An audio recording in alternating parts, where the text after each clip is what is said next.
Please help me welcome to the stage Xavier Mann.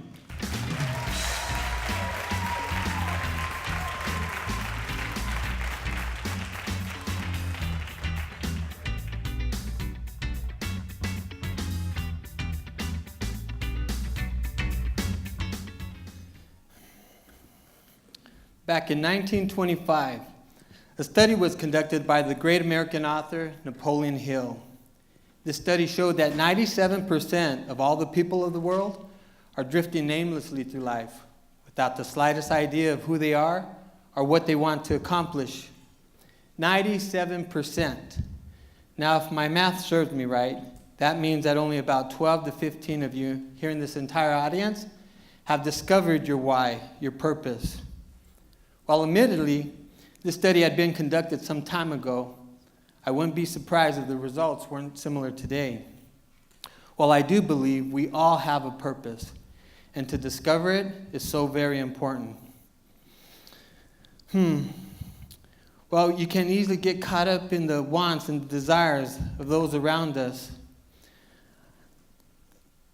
So instead of taking care of yourself and focusing on you, we often find ourselves living our life based on what others would want for us to live. Our parents, our children, your boss, your peers. And how often do you decide to live life based on the societal norms where you feel that you have to keep up with the Joneses, have more money, a bigger house, a faster car, fuller lips, or even a thinner waistline? But I assure you, we all have a purpose, and to discover it is important. Our purpose is the catalyst. It is the thing that will propel us forward, giving us the opportunity to have us taking the actions in the directions that make us happy and have us performing at exponentially greater levels. For instance, when I turned 50, my son Joshua was born. This was a true game changer for me. He became my why and my purpose. As an older father, I knew I wanted to be there for him, to play with him, coach him in baseball as well as in other sports, to chase after him and be chased by him. I wanted to be in my best shape ever. And I wanted this not for the reasons that had motivated me in the past, that were driven by my ego and looking good, but so that I could enjoy every single moment with this beautiful child of mine. Now, for an older guy, I was still in pretty good shape. 10 years prior to Joshua coming into this world, at the age of 39, I had already competed in my first Ironman triathlon, followed by my second. For those of you not familiar, it is a race that consists of a 2.5-mile swim, a 112-mile bike ride, ending with a full marathon, a 26.2-mile run. A grueling 13 hours of non-stop action. Needless to say, it is a long year of training. Every morning I would drag myself out of bed, dreading the workouts, wearing the snooze button out of my alarm clock from pushing it so often, stalling my morning workout sometimes to the point of cancellation. And as important as the diet is for a race like this, I was easily swayed by my regiment and eating my favorite snacks such as cookies and donuts. I figured, hey, it's carb loading, right? Either way, I finished both races with an amazing time, or so I thought. Now enter Joshua in this new burning desire to have a full and happy life. To ensure this future, my health became a priority, and after 10 years of a more relaxed lifestyle, I was once again motivated to train and compete in yet another Ironman. But this time everything was different. I would spring up out of bed early in the morning, excited to begin my run or ride.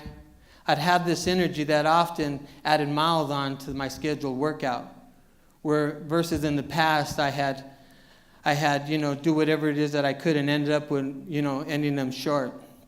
I was steadfast in my diet, rarely veered from the plan that I had put into place.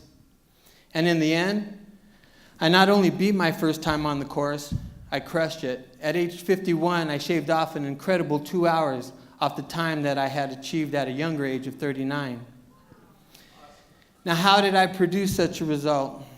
Well, the first 2 times I was motivated by ego and looking good. I wanted to just say that I did it. But this third race, I was running on pure purpose, my burning desire to live a long and healthy life with my son.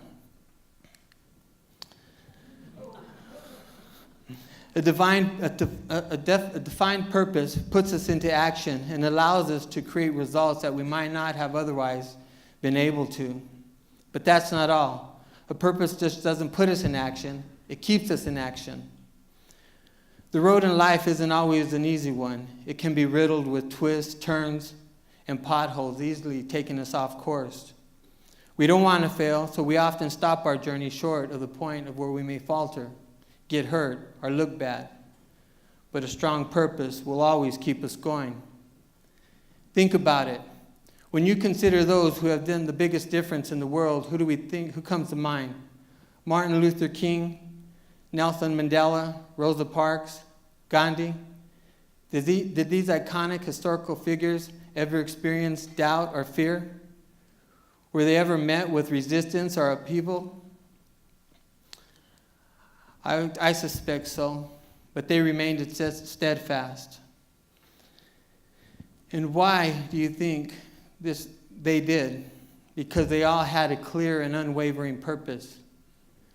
Fear does not stand a chance when a clear purpose is firmly in place. I once knew of a young boy, a very shy, timid, and insecure boy. As a young man, he would sit and admire those people who would do the things that he could not. Speak out against the injustices of the world as the pastor, teacher, or guest speaker. He would watch with great admiration as they spoke from the pulpit, front of the room, or on stage. In amazement as they seemed to appear to have no signs of fear or anxiety, or at least the kind of fear that he had experienced when a young boy, early while presenting to his classmates in grade school, when he stumbled on his words as the class laughed at him.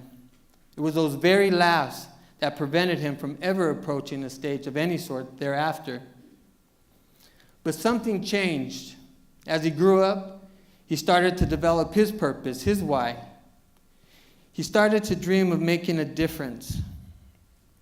His desire to have a positive influence on the masses, which meant he would have to face his greatest fears, to speak up, speak out, and become a public speaker. This young man's burning desire pushed him into situations where he had to stretch and challenge himself. He would tentatively volunteer to take on small presentations to 3 to 5 people for work or in the classroom, and slowly gaining confidence, working his way up. As in the time he volunteered to give grace at the family Thanksgiving dinner where close to 100 friends and family members would show. Then while graciously thanking the Lord, all the while, his heart would be racing as if it were going to pound right out of his chest. Now, despite this debilitating fear, he continued on towards his purpose. And where is this young boy today? Well, he is standing right here in front of you because I was that boy. Am I nervous? Absolutely. Was this journey a difficult one? One of the toughest. But what had me choose to stand on this stage in the first place? What had me endure the mind games my head played throughout this journey? What had me persevere and stand here in front of you today despite the fear that public speaking has always been my greatest fear? It is all because of my purpose to have a positive influence on others, eliminating the unnecessary suffering and fear, so that for anyone who is willing can fulfill on their heart's deepest desire. If this means I must face my greatest fear, then so be it. My purpose is well worth it.